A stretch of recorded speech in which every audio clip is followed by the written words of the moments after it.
السلام علیکم ناظرین، پروگرام ویژن بائی راجہ عاطف ذوالفقار کے ایک خصوصی پروگرام کے ساتھ آپ کی خدمت میں حاضر ہوں۔ خصوصی پروگرام اس لیے کہ اس وقت پورے ملک میں ایک عجیب و غریب قسم کی فضا بنی ہوئی ہے، ایک بے چینی اور ایک اضطراب پایا جا رہا ہے۔ عمران خان صاحب نے جو مارچ کا اعلان کر رکھا ہے، اس حوالے سے دونوں طرف سے ایسی خبریں آ رہی ہیں جو کسی بھی پاکستانی کے لیے تسلی بخش خبریں نہیں ہیں، جس سے یقیناً کسی بھی پاکستانی کا اطمینان اور سکون جو ہے وہ غارت ہو سکتا ہے۔ بالکل اس میں مجھے یہ کہنے میں کوئی آر نہیں ہے۔ اس وقت سچویشن یہ ہے کہ عمران خان صاحب نے جو مارچ کا اعلان کر رکھا تھا، اس کی تیاریوں کے لیے اور گرفتاری سے بچنے کے لیے وہ پشاور میں موجود ہے، اور ان کے مطابق وہ پشاور سے ہی اپنے جلوس کے ہمراہ اسلام آباد میں آئیں گے۔ دوسرے انہوں نے باقی جو لوگ ہیں ان سب کو یہ کہا ہوا ہے کہ وہ اسلام آباد کی کشمیر ہائی وے پر پہنچے۔ اس وقت اسلام آباد انتظامیہ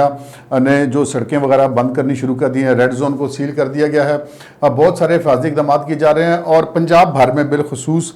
چھاپوں اور گرفتاریوں کا سلسلہ بھی جاری ہے۔ اور ایک واقعے میں ایک پولیس کانسٹیبل کمال نامی جو ہے وہ شہید ہو گیا ہے، 5 اس کے چھوٹے چھوٹے بچے تھے، جس کی وجہ سے ایک ٹینشن کی فضا جو ہے وہ بہت زیادہ بڑھ گئی ہے۔ پاکستان تحریک انصاف کا کوئی قابل ذکر لیڈر ابھی تک گرفتار نہیں کیا جا سکا، لیکن کافی سارے کارکن جو ہیں ملک کے مختلف حصوں میں گرفتار کیے گئے ہیں۔ اب تک اس سے پہلے جو سچویشن تھی اس میں حکومت کلیئر نہیں تھی، اور اب یہ پتہ چلا کہ حکومت کو کلیئرٹی مل گئی ہے کہ انہوں نے ہر صورت میں اس لانگ مارچ کو روکنا ہے۔ رانا ثناء اللہ بھی یہ بار بار کہتے تھے کہ مجھے اتحادی جب فیصلہ کر لیں گے، مجھے کہا جائے گا کہ لانگ مارچ روکنا ہے تو میں لوگوں کو گھروں سے نہیں نکلنے دوں گا۔ اسی طرح شیخ رشید احمد، فواد چودھری، خود عمران خان مختلف مواقع پر یہ اس قسم کی گفتگو کرتے رہے کہ خونی لانگ مارچ ہو جائے گا، سری لنکا جیسے حالات ہو جائیں گے، تو اس قسم کی باتیں ہو رہی تھیں۔ آج کے پروگرام میں ہمارے ساتھ بالخصوص 4 بڑے پاکستان کے جو صحافی ہیں وہ شریک ہوں گے۔ اس سے پہلے ذرا ایک ذکر کرتے چلیں، عمران خان صاحب نے پریس کانفرنس کی، اور پریس کانفرنس میں انہوں نے ایک دفعہ، پہلے تو وہ یو ٹرن لیتے تھے، تو اس دفعہ انہوں نے اب یہ یو ٹرن سے پھر یو ٹرن لیا، یعنی کہ وہ اب دائرے میں گھومنا شروع ہو گئے۔ پرسوں جب انہوں نے پریس کانفرنس کی تھی تو انہوں نے یہ کہا تھا کہ جی نیوٹرل، اگر نیوٹرل ہو گئے تو ان کو نیوٹرل ہی رہنا چاہیے۔ آج پھر انہوں نے اس یو ٹرن سے بھی ایک اور یو ٹرن لیا، اور اس میں یہ انہوں نے کہا کہ جی نیوٹرل جو نہیں ہے وہ ایک سچویشن میں کیسے نیوٹرل رہ سکتے ہیں۔ انہوں نے عدلیہ کو پکارا، انہوں نے فوج کو پکارا، اور انہوں نے کہا کہ جناب یہ ایک جہاد ہے اور وہ ان کو جو ہے وہ نیوٹرل نہیں رہنا چاہیے، اس چیز کا نوٹس لینا چاہیے۔ اور جب ان سے یہ کہا گیا کہ یہ جو کانسٹیبل شہید ہوا پولیس کا، اس کی مذمت کی جائے، تو انہوں نے اس کی مذمت کرنے سے گریز کیا۔ اور دوسری طرف چودھری پرویز الہی صاحب نے تو باقاعدہ ایک پریس کانفرنس میں اس کانسٹیبل کی شہادت کا، جسے کہتے ہیں بڑے لائٹ سے موڈ میں مذاق اڑایا، جو کہ یقیناً ایک قابل مذمت فعل ہے۔ دوسری طرف اب سے کچھ لمحے قبل مریم نواز شریف صاحبہ کی پریس کانفرنس ختم ہوئی ہے، انہوں نے بڑا اوپنلی اناؤنس کیا، انہوں نے کہا کہ جی عمران خان صاحب کو بلیک میلنگ کر کے اگر وہ سمجھتے ہیں کہ وہ الیکشن لے لیں گے تو ایسا ممکن نہیں ہے، وہ جتھے لا کر جو ہے وہ اس طرح نہیں کر سکتے۔ انہوں نے عمران خان کو یہ کہا کہ آپ دوسروں کے بچوں کو تو کہہ رہے ہیں کہ وہ گرمی میں آئیں اور وہ جہاد کریں، تو ان کے اپنے بچے جو ہے وہ لندن کی ٹھنڈی فضاؤں میں بیٹھے رہیں گے، وہ اس جہاد میں شریک نہیں ہوں گے۔ تو وہ انہوں نے عمران خان کو ایک فتنہ قرار دیا، اور انہوں نے یہ کہا کہ میں اداروں کو بھی کہتی ہوں کہ وہ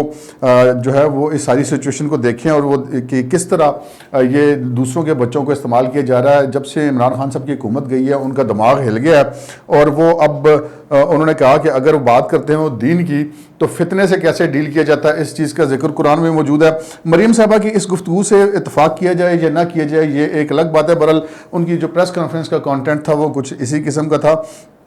اس کے ساتھ ہی اب ہم بات کرتے ہیں کہ اس وقت ملک میں سچویشن کیا چلی ہے۔ سب سے پہلے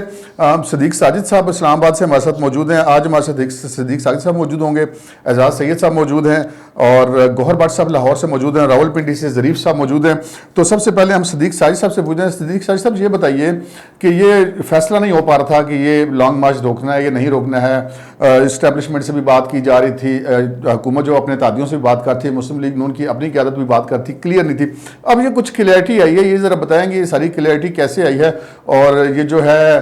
سیاسی صورتحال اس مارچ کو لے کر کے اس وقت تک کیسی ہے؟ جی بالکل، یہ دیکھیے کہ راہ صاحب یہ کوئی اکیلے کا فیصلہ تو نہیں ہے، یہ 12-13 جماعتیں ہیں، اور انہوں نے مل کر یہ فیصلہ کیا، یہ بڑی مشاورت کے بعد۔ اور آپ نے دیکھا جو پریس کانفرنس تھی وہ رانا ثناء اللہ نے اکیلے پریس کانفرنس نہیں کی، جتنی بھی اتحادی جماعتیں تھیں ساری کی ساری ساتھ بیٹھی ہوئی تھی، بشمول چودھری سالک حسین جو کہ چودھری شجاعت کا بیٹا ہے، ان کو بھی انہوں نے ساتھ بٹھایا ہے۔ تو یہ ایک مشترکہ فیصلہ تھا، اور یہ بھی آپ کو بتا دوں کہ اس فیصلے سے پہلے رات گئے ایک ویڈیو کانفرنس ہوتی ہے. اس ویڈیو کانفرنس اجلاس میں نواز شریف بھی شامل ہوتے ہیں، آصف زرداری بھی ہوتے ہیں، مولانا فضل الرحمان بھی ہوتے ہیں، سب اتحادی جماعتوں کے پارلیمنٹ لیڈرز ہوتے ہیں. اس میں بڑی سیر حاصل ڈسکشن ہوتی ہے کہ عمران خان کو اگر یہ اجازت دی گئی دھرنے کی تو اس کے نتائج کیا ہو سکتے ہیں. اس کے اوپر کوئی اعتبار کرنے کو تیار نہیں ہے. تو اس کے بعد پھر جو انہوں نے فیصلہ کیا تو انہوں نے اس کو پھر کابینہ میں لے جانا کا، کہ یہیں تجویز آئی کہ اتحادیوں کا فیصلہ ظاہر ہے، وہ اتحادیوں کی جو میٹنگ ہے وہ تو فارمل نہیں ہے، فارمل فورم تھا کیبنٹ کا، کیبنٹ میں لے کر آئے، کیبنٹ سے اس کی باقاعدہ مور لگوائی، اور اس سے پہلے اپنی سیاسی کمیٹی، ہاں کچھ لوگوں کی رائے تھی، شاید خقان عباسی، سعد رفیق، کچھ اس قسم کے دوست تھے جو چاہتے تھے کہ اس کو مشروط اجازت دی جائے، اس سے گارنٹی لے لی جائے، تحریری گارنٹی لے لی جائے، ضمانت لے لی جائے. لیکن خواجہ آصف، رانا ثناء اللہ، مریم اورنگزیب صاحبہ سمیت اکثریت اس بات کی حامی تھی کہ یہ گارنٹی کی پرواہ نہیں کرنے والا، نہ یہ گارنٹی دے گا، اس کی گارنٹی پہ اعتبار نہیں کیا جا سکتا. پھر 2014 میں اس نے کہا میں ڈی چوک نہیں جاؤں گا، یہ ڈی چوک بھی گیا، کپڑے اس نے دو کے ڈالے سپریم کورٹ کی بلڈنگ کے اوپر، باہر جنگلے کے اوپر، پارلیمنٹ کا گیٹ توڑا، پارلیمنٹ کا محاصرہ کیا. تو اس پہ اعتبار نہیں کیا جا سکتا. چونکہ امن و امان کی ذمہ داری ساری کی ساری رانا ثناء اللہ پہ ہے، تو انہوں نے رانا ثناء اللہ نے کہا کہ میں اس چیز کی فیور نہیں کروں گا، میں اس چیز کی حمایت نہیں کر سکتا کہ اس کو اجازت دی جائے، اس سے گارنٹی لی جائے. پھر وہی ہوا جو اتحادیوں کا فیصلہ تھا، مشترکہ فیصلہ تھا، اور اس مشترکہ فیصلے سے مقتدر اداروں کو بھی آگاہ کیا گیا اور ان کو بتایا گیا کہ اگر ہم اس کو اجازت دیتے ہیں تو یہ خون خرابہ کرے گا. تمام تر شواہد، پرانا ریکارڈ، تمام چیزیں اس کے سامنے رکھی گئیں، کابینہ کے سامنے رکھی گئیں، بتایا گیا کہ کس طرح دھمکیاں دیتے رہے، یہ بھی، شیخ رشید بھی، فواد چودھری بھی. تو یہ ایک متفقہ فیصلہ تھا شہر کو بند کرنے کا، لانگ مارچ کی اجازت نہ دینے کا، کنٹینرز لگانے کا. اسی کے اوپر عمل درآمد ہوا ہے تاکہ لوگوں کی جان و مال کا تحفظ کیا جا سکے. اور اگر یہ نہ ہوتا تو خدا نہ خواستہ ابھی کل بھی دیکھ لیجیے، اگر یہ نکلے گا، گرمی ہے بہت زیادہ، کتنے لوگ ہوں گے، ان کو کنٹرول کرنا، تو کل حالات اللہ کرے اچھا گزر جائے، آسانی سے گزر جائے. لیکن جو سچویشن بن رہی ہے وہ بہت زیادہ جو ہے وہ ایسی سچویشن بن رہی ہے کہ ہمیں بہت ہی ضرورت ہے. اسی وجہ سے پورا ریڈ زون فوج کے حوالے کیا جا رہا ہے، لا انفورسمنٹ ایجنسیز یہاں پہ بہت زیادہ آ گئی ہیں تاکہ امن و امان کو برقرار رکھا جا سکے. جی ناظرین، آپ نے صدیق ساجد کی بات سنی. صدیق ساجد بتا رہے تھے کہ کیسے یہ معاملہ مسلم لیگ نون کے اندر پھر اتحادیوں اور پھر کابینہ کی منظوری کے بعد یہ فیصلہ کیا گیا اس مارچ کو روکنے کا، اور اس حوالے سے مقتدرہ کو بھی بتا دیا گیا ہے. ہم ذرا جانتے ہیں لاہور میں گور بٹ صاحب ہمارے ساتھ موجود ہیں. گور بٹ بھی بڑے سینئر جرنلسٹ ہیں اور لاہور کے معاملات پر بالخصوص اور مسلم لیگ نون کے معاملات پر ان کی بڑی خصوصی گرپ ہے. گور بٹ صاحب بہت بہت شکریہ آپ کے جوائن کرنے کا. یہ بتائیے کہ اس وقت پنجاب کے اندر جو ہے وہ کیا صورتحال ہے، یہ پولیس کی کیا حکمت عملی سامنے آ رہی ہے، اور جو پنجاب حکومت اور مسلم لیگ نون کی کیا حکمت عملی ہے؟ پنجاب کے اندر صورتحال یہ ہے چونکہ عمران خان پنجاب میں بہت زیادہ وہ فوکس کر رہے تھے کہ پنجاب جو ہے وہ مطلب ان کا گاڑا ہے، اور یہاں پر پولیس نے جو چھاپے مارے ہیں اس کے بعد جتنے بھی عمران خان کے چاہنے والے یا تحریک انصاف کے کارکن ہیں وہ تو بھاگ گئے. لیکن بہرحال پولیس جو ہے وہ بہت تیزی کے ساتھ جو ہے ان کے پیچھے ہے. اور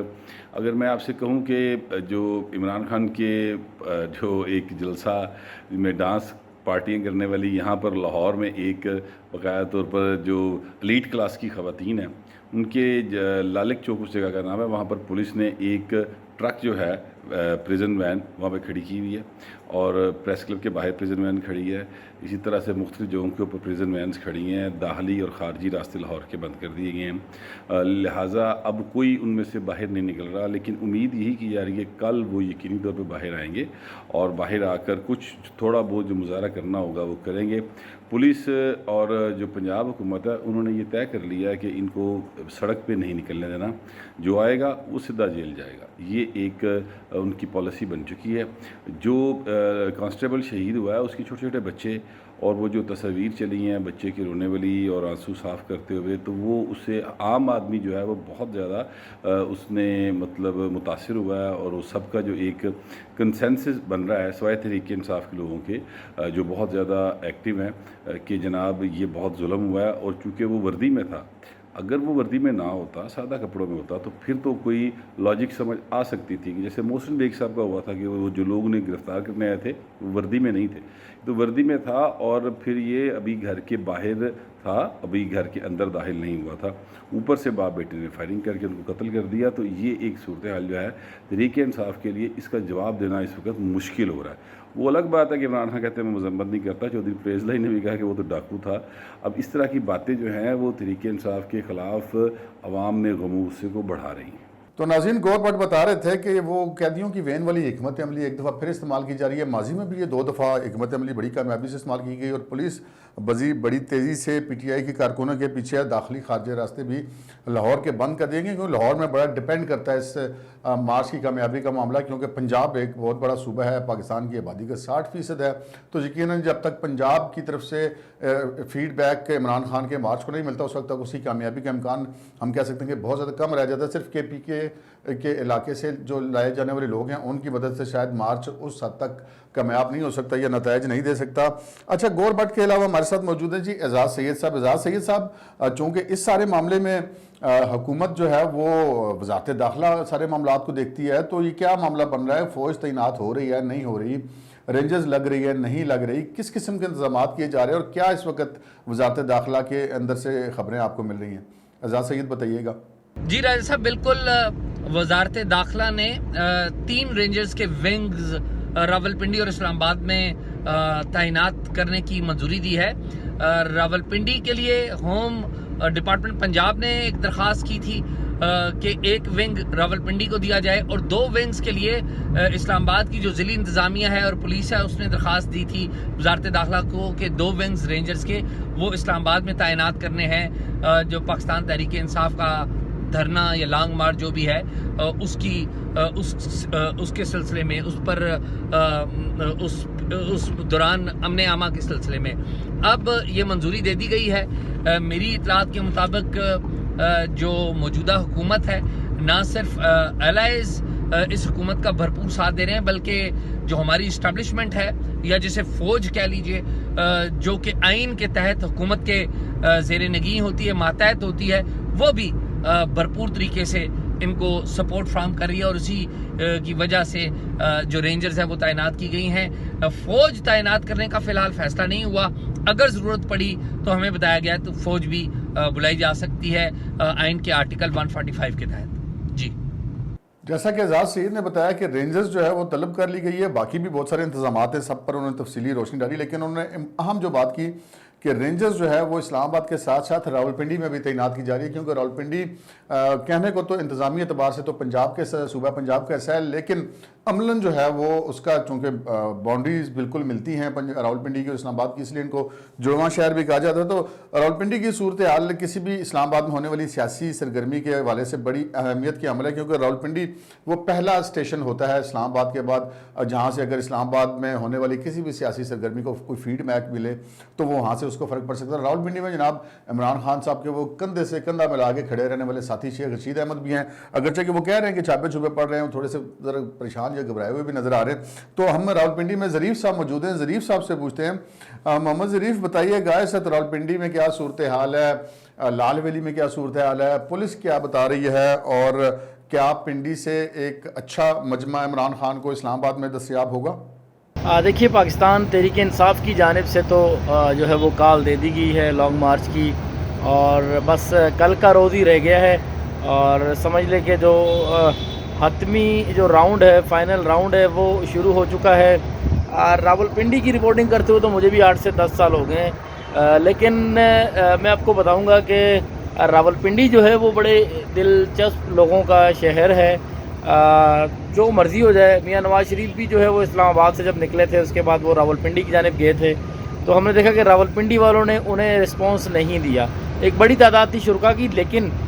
جتنی اس وقت ہونی چاہیے تھی وہ تعداد نہیں تھی. اور اب جو ہے وہ وزیر اعظم عمران خان صاحب کے بھی اس بات کی امید لگائے بیٹھے ہیں کہ راولپنڈی والے جو ہیں وہ ان کے لیے باہر نکلیں گے، کیونکہ اسلام آباد کو جو سب سے پہلے جو شہر جہاں کے لوگ انتہائی آسانی سے اسلام آباد میں آ سکتے ہیں وہ راولپنڈی ہے، کیونکہ راولپنڈی اور اسلام آباد تو جڑواں شہر ہیں۔ تو یہاں راولپنڈی والوں سے یہ توقع رکھنا کہ یہ آپ کے لیے باہر نکلیں گے، یہ کسی بھی لیڈر کے لیے یہ میرے خیال سے جو ہے نا وہ خام خیالی ہو سکتی ہے، جسے آپ کہہ سکتے ہیں کہ جو امیدی ہوتی ہے یا خوش فہمی ہوتی ہے وہی آپ سمجھ لیں، کیونکہ میں نے دیکھا ہے کہ یہاں سے ایک تو اگر بات کی جائے سابق وزیر داخلہ شیخ رشید احمد کی تو ان کی اپنی کوئی اسٹرینتھ نہیں ہے، تحریک انصاف کے جو ورکرز ہیں جو کارکنان ہیں وہی ان کے ساتھ نکلتے ہیں، اور جو تحریک انصاف کے جو کارکنان ہیں، میں اگر اس میں کوئی شک نہیں کہ سوشل میڈیا پر تو یہ بڑے ایکٹیو ہیں، ان میں ایک بڑی تعداد جو ہے وہ برگر فیملیز کی ہے، ممی ڈیڈی ٹائپ کے ان کے کارکنان ہیں۔ میں نہیں سمجھتا کہ وہ پنڈی سے کل بڑی تعداد میں نکلیں گے، اور اتنی بڑی تعداد میں نکلنے کے بعد وہ یہاں پر جو ہے وہ اتنی بڑی تعداد جمع ہو جائے گی، کیونکہ اس سے قبل پاکستان تحریک انصاف کے جتنے بھی جلسے ہوئے ہیں آپ ان کا ریکارڈ نکال کر دیکھ لیں، تمام جلسوں کی صورتحال یہ ہوتی تھی کہ جب کوئی جلسے کے اندر کوئی رکاوٹ نہیں ہوتی تو یہ لوگ جمع ہو جاتے ہیں، لیکن جب ان کو روکا گیا، ماضی میں آپ دیکھیں کہ جب عمران خان صاحب جو ہے وہ بنی گالہ میں جو ہے پش اپ لگاتے رہے اور جب اس طرح کی جو ہے نا وہ ورزشیں کرتے رہے لیکن باہر نہیں نکلے، اور جو اس وقت کے جو سابق وزیر اعلیٰ تھے پرویز خٹک صاحب، انہیں بھی جو ہے اٹک پول کراس کرنے نہیں دیا گیا، تو بڑا مشکل ہے جی کہ شیخ رشید کے ساتھ یا اور کسی پنڈی میں کسی لیڈر کے ساتھ جو ہے نا وہ یہاں سے لوگ نکلیں، بلکہ مجھے تو راولپنڈی کے جو 2 تھانے دار ہیں مختلف تھانوں کے، ان کے میسیجز بھی آئے ہیں، میں آن ریکارڈ آپ لوگوں کو دکھا بھی سکتا ہوں دوستوں کو، کہ ان میں ان کے میسیج تھے کہ پاکستان تحریک انصاف راولپنڈی کے ایک تھانے دار کا کہنا تھا کہ مجھے 10 بندوں کی مقامی رہنماؤں کی کال آئی ہے اور ان سے بات ہوئی ہے، اور دوسرے کا کہنا تھا کہ مجھے 7 سے 8 پی ٹی آئی کے لوگوں نے کالز کی ہیں اور کال کر کے یہ کہا ہے کہ خدارہ آپ ہمیں جو ہے وہ گرفتار کر لیں، اور ہماری گرفتاری آپ لوگ ہمیں گرفتار کر کے تھانے میں لے جائیں اور اس دوران ہمیں ویڈیو بھی بنانے دیں۔ تو اب صورتحال یہ آ گئی ہے کہ تحریک انصاف والے خود چاہتے ہیں کہ ہمیں جو ہے نا وہ تھانوں میں بند کیا جائے۔ تو پنڈی شہر کی رپورٹنگ کرتے ہوئے میں نے دیکھا ہے کہ وہ لوگ مقامی جتنے بھی افراد ہیں اس صورت بجائے اس کے کہ جو ان کے سپورٹر ہیں جو ان کے مقامی رہنما ہیں وہ عمران خان کے ساتھ نکلنے کے بجائے وہ اس چکر میں ہیں کہ اس موقع کو کیش کرائیں، آرام سے تھانے میں جائیں، کل پرسوں اپنی ضمانت کرا کے باہر آ جائیں۔ تو خان صاحب کو میرے خیال سے کسی قسم کی خوش فہمی نہیں ہونی چاہیے کہ پنڈی سے کوئی ان کے ساتھ باہر نکلے گا۔ جی بہت بہت شکریہ ظریف۔ ناظرین آپ نے سنا ظریف صاحب کو خاص توقع نہیں ہے راولپنڈی سے عمران خان صاحب کو یا شیخ رشید احمد صاحب کو کوئی خصوصی جو ہے عوام ان کے ساتھ نکلیں گے، یہ ظریف صاحب کا ایک تجزیہ ہے، اس میں اختلاف کی گنجائش موجود ہے، لیکن انہوں نے جو دلچسپ بات بتائی وہ یہ بتائی کہ کچھ لوگ خود منتیں کر رہے ہیں پولیس کے کہ جی ہمیں گرفتار کر لیں۔ لازم بات ہے فیلڈ میں نکلیں، آنسو گیس بھی لگتی ہے، اوپر سے گرمی بھی بڑی ہے، تو وہ ایک بڑا سیاسی کارکنوں کے پاس بہانہ ہوتا ہے کہ جی ہمیں تو پولیس نے گرفتار کر لیا تھا، سو وہ لوگ خود کہتے پھر رہے ہیں پولیس والے سے کہ جی ہمیں گرفتار کر لیں، لیکن ظریف صاحب کو کچھ راولپنڈی سے اچھے فیڈ بیک کی توقع نہیں ہے عمران خان صاحب کے لیے۔ ناظرین اس وقت جو پورے ملک میں صورتحال ہے اس حوالے سے ہم نے آپ کو بریف کیا، اعزاز سید نے، گوہر بٹ نے، صدیق ساج صاحب نے اور ظریف صاحب نے، ان چاروں نے اپنے پاس جتنی معلومات تھیں وہ آپ کو فراہم کی۔ اب کل کا دن بہت امپورٹنٹ ہے کیونکہ کل ہی کے دن کا اعلان ہے اور حکومت اب اس کا فیصلہ کر چکی ہے اس لانگ مارچ کو ہر صورت میں روکنے کا۔ لاہور میں ایک کانسٹیبل بھی جان کی بازی اس سلسلے میں ہار چکا ہے،